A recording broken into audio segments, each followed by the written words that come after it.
kita cari pokok kemahang ataupun pokok mahang. Ini ada parit. Nak kena nutah jabatan ni. Jabatan kayu. Tuang parit.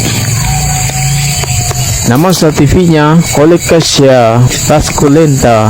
Pokok kemahang dikatakan boleh mengubat sakit urat. Ni kita jumpa sahabat. Pokok kemahang. Ni dia punya daun dia besar.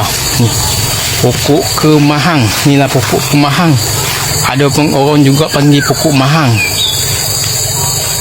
Daun dia ni bagus kalau orang belah ikan kan. Ni macam pokok ketapang lah. Daun dia bagus. Pokok kemahang ataupun pokok mahang dikatakan boleh mengubat orang sakit urat. Daun batang dia ni, pokok ni, batang pokok kemahang ni, dia punya tunggu dah rebuh kan, untuk sakit urat.